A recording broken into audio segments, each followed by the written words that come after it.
Guys, balita ko merong bagong color and bagong bigger, better storage itong si Oppo Pad Air. So, andito sa ating table is this all new na purple color na i-unbox ko and papakita ko sa inyo ang kanyang ganda nitong tablet na ito right after this quick intro. So, hi guys, I'm Pastor Richmond ng Gadget Sidekick and welcome back to my channel. So, this is the Pad Air by Oppo. So, ito ang itsura na dito sa side. And this time around, bigger, better storage, 4 gigs of RAM and 120 gigs of storage. And the color is purple. So, bubuksan muna natin right now. So, buksan na natin yung box.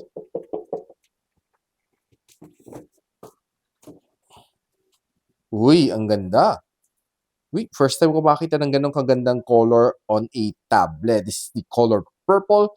And I believe, probably this is inspired by BTS. So makita natin a little bit later. Tingnan muna natin other stuff inside the box. So we have a little sleeve over here, which hosts a SIM ejector tool, quick start guide, and safety guide. Then meron din tayo Type-C charging cable. And we also have a 18 watts na charging brick. So itabi muna natin. It's time to take out this one.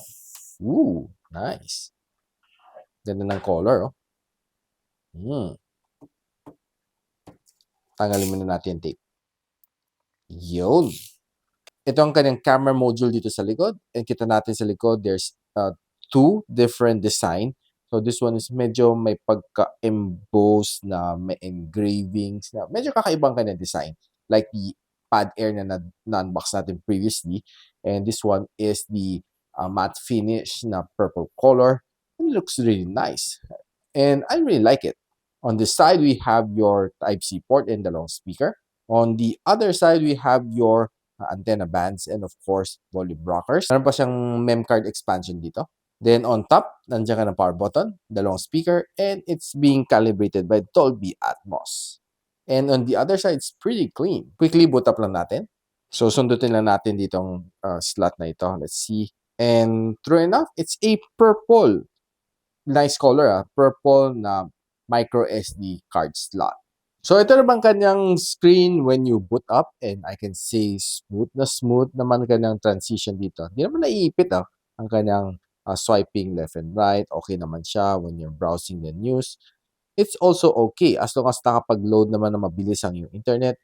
I think this is definitely one of the tablet that you want to have if you're always online, gusto mo manood ng mga entertainment, and also on other online streaming apps. So guys, right now, pakinggan lang natin yung loudspeaker nito, gano'ng kalakas, no? So let's just try to play a sample audio. Isasagad muna natin ang ganyang sounds to the max. Hey,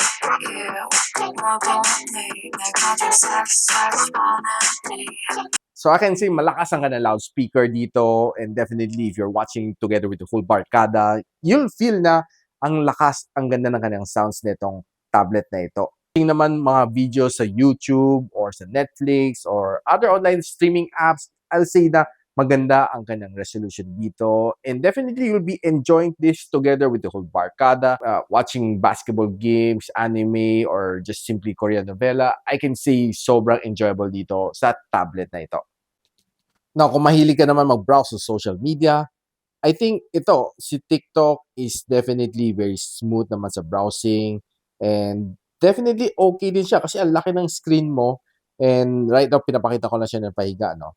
Actually, pwede rin patayo. So, ganito magiging itsura niya. So, mas malaki pa yung viewing angle. So, yeah, depende so how you want to view it. This is how it looks like. Smooth na smooth ang yung swiping. Now guys, kung gusto nyo malaman kung saan nyo pwede mabili itong Oppo Pad Air na bagong color variant, which is the color purple, and of course, a bigger, better storage at 428, I'll be linking everything on the description box below. And if you like this video, don't forget to like, subscribe, and of course, hit nyo ang bell icon para hindi naman miss ang future uploads here from my channel. And so, ako pala si Richmond, and you're watching Gadget Sidekick. What's up? Like and subscribe to my channel. Don't forget to hit that notification bell. For one of my latest uploads, click the dito. And for one of my popular uploads, click here.